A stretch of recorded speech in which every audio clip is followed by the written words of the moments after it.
Welcome back. We're going to go over our final tutorial video here about extensions and our Google-Centric Notes tutorials. My hope is once you're all done with this video, you will now have all the extensions up here that I have. Give or take a few. You can obviously choose which ones you like and which ones you don't like. But then you can take those extensions and apply them to the Google-Centric Notes practice that I will go over in the following videos. So, this is the last video for showing you how to add extensions. Remember though, you can go out and you can find other extensions that you would like to use in your online class. You now have the ability to find them on the Chrome Web Store. So the last three we're going to talk about are, I believe, Cite This For Me. We're also going to talk about Nimbus Screenshot, which is really cool.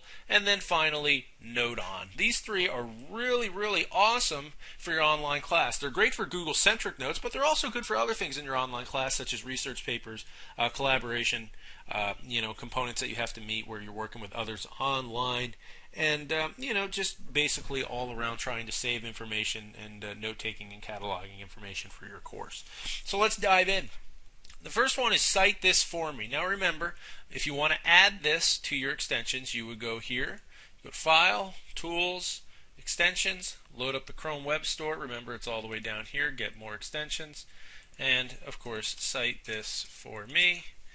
And it'll pop up right here, Cite This For Me Webciter. I went ahead and I already installed it, and my hope is that after the last couple of videos you now know how to install extensions. Also, you can go ahead and do the same thing for Nimbus Screenshot, and you can also do the same thing for NoteOn. Let me go ahead, I'll load up Nimbus so you know what it looks like.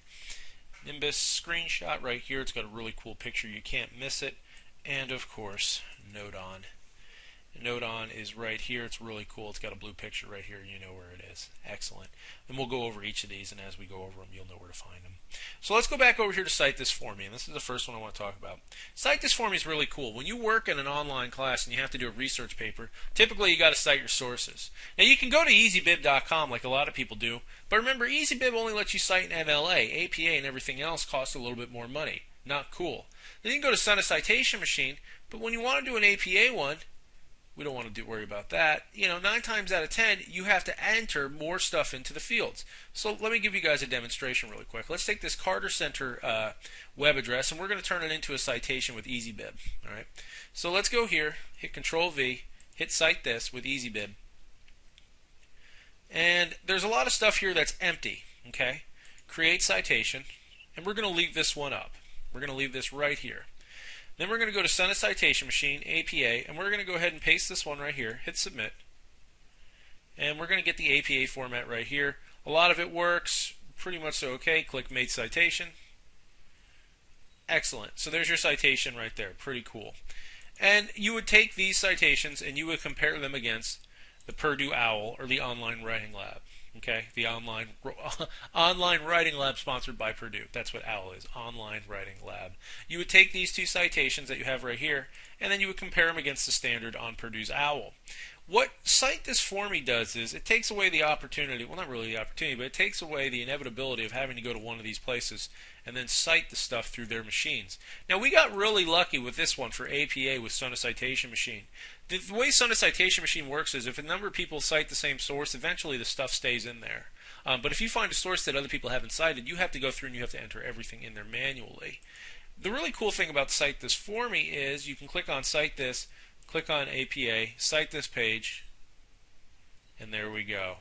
That's the information right there for your APA citation. Now, of course, you would take this and you would compare it against the Purdue OWL just to make sure everything's all hunky-dory, and then turn it in. But the majority of the work has been done for you. You can click Cite This Page. Once it's done here, you can add it to your bibliography. It will load up Cite This For Me. And then you can set up your bibliography here by going in, registering, and doing everything of that nature. But it'll show it right here for you too, as you essentially start to build your bibliography. Then you can download your bibliography. You can download it to Word, Pages, as an email, or you can copy and paste it. And there's your reference section. And then what you would do is you would go ahead, take this whole page when it's all done, and then paste it into your paper. Pretty cool. Pretty easy to do, right? So that's that extension, Cite This For Me. I like it. I think it's a good shortcut for citing your sources for your paper. The key here, though, like everything else when you cite it, is to compare it against the OWL. Okay? Because there's an MLA guide here and an APA guide right there. Very important, very cool. Next one I want to talk about is NoteOn. NoteOn is really cool because guess what it does? It creates an online notebook for you. All those people that like to write in their notes. Pretty easy to use. Go ahead, click Add, and then right here you type in the name of your new note. You can choose the color of your note if you want to color code them, and then your note will autosave when you finish typing it. So let's go ahead, let's give this a dry run through. Let's type in Jimmy Carter. Let's pull some information about Jimmy Carter off the internet. Control copy. Come back over here to NoteOn. There's our Jimmy Carter note. Hit Control Paste. Hit Enter just to save it. You remember it was a long time ago you used to hit Enter to save. You have to do that here. You hit Enter and it automatically saves it.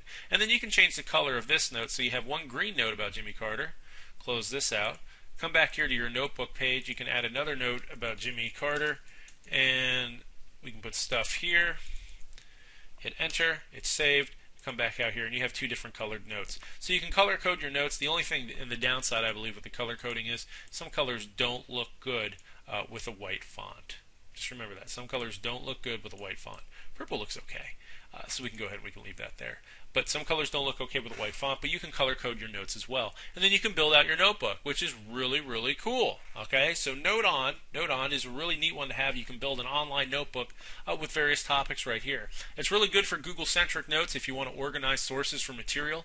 It's also really good maybe if you're in a humanities course or a social science course and you want to build a specific database of something. Let's pretend you're in a poli-sci class and you want to build a database of legal documents pertaining to your course. Maybe you are in a U.S. history class and you want to build the Supreme Court cases that you need to study. You can have them all right here and you can have them all organized and color-coded. Pretty neat feature, works really well with Google-Centric Notes, and I'll show you how to do that. The final one I want to go over is Nimbus Screenshot. Nimbus Screenshot is exactly what it sounds like. You take a screen capture of your web page. It allows you to do the visible part of this page, a selected area. You can do the entire page of the browser window, the blank screen. I haven't messed around with that one, and I don't expect you to do that either. But for the sake of Google-Centric Notes, it's really awesome to basically come into any web browser that you want. Instead of doing Control-Alt-Print Screen or using a separate screen capturing software that costs money, to have something like Nimbus that's free to you as a Google Chrome extension. So basically what we're going to do is we're going to take a selected area. Let's maybe just take this picture of Jimmy Carter right here, and we're going to take that. And if we want to save it just as it is, we'll click Save. We can download the photo, or we could take it a step further, which is what I hope you will do, and you will click Edit.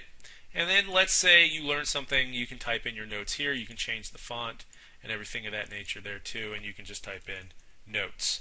So you can also circle different things in the picture. That's Jimmy Carter, you know, notes on Carter. Green circle is Carter. There you go. And you can take this picture when you're all done with it, and you can send it to your Google Drive. Now when you send it to your Google Drive, you have access to it. You can also take this picture and you could copy it to a clipboard and then save it later on your Google Notes. You essentially just right click on your Google Notes and hit paste. And I'll go over that process when we go over Google-Centric Notes. The other really cool thing about Nimbus is instead of just taking one little itty bitty picture, you can do a whole entire page. So let's do that. Let's do the whole page. Now a lot of times in an online class, a teacher will provide you with supplemental materials that are online. With this, what you can do is you can go ahead and take a screen capture of it so you have it. Really cool. So let's say this is kind of like, well actually I don't want to say that. What I want to say is this. What we're doing here is essentially we're giving your web browser the ability of an ebook. Where that you can highlight things and do markup and everything of that nature, right? So let's pretend you're reading and you found something really cool. Well, you can go ahead, put a box around it, put a text box next to it, type in really cool thing I learned, and next thing you know you have it. So when you're all done you can click done. You can save it as an image, send it to Google, copy it to clipboard, or you can print the image. Now let's pretend you want to print the image. Go to print image, and if you're really, really fancy and you know what you're doing with computers, you can print out the web page as a PDF file, right? So you go to save, Nimbus Screenshot. We'll go ahead and we'll just save this to the desktop really quick so we know where it is.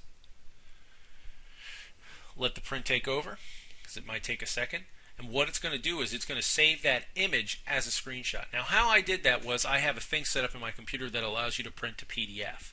You can get really crafty, and you can start saving these things, these items that you're reading in the course, as ebooks, ultimately, because PDFs can be opened as ebooks on e-readers or tablets. So that's something really cool to think about. And I'll go over more about that when we talk about Google-Centric Notes. That's definitely a big part of it. So that's what I have. That's Nimbus, NoteOn, and of course, Cite This For Me. Okay, Cite This For Me, Nimbus, and NoteOn. Those are the last 3 extensions I wanted to go over.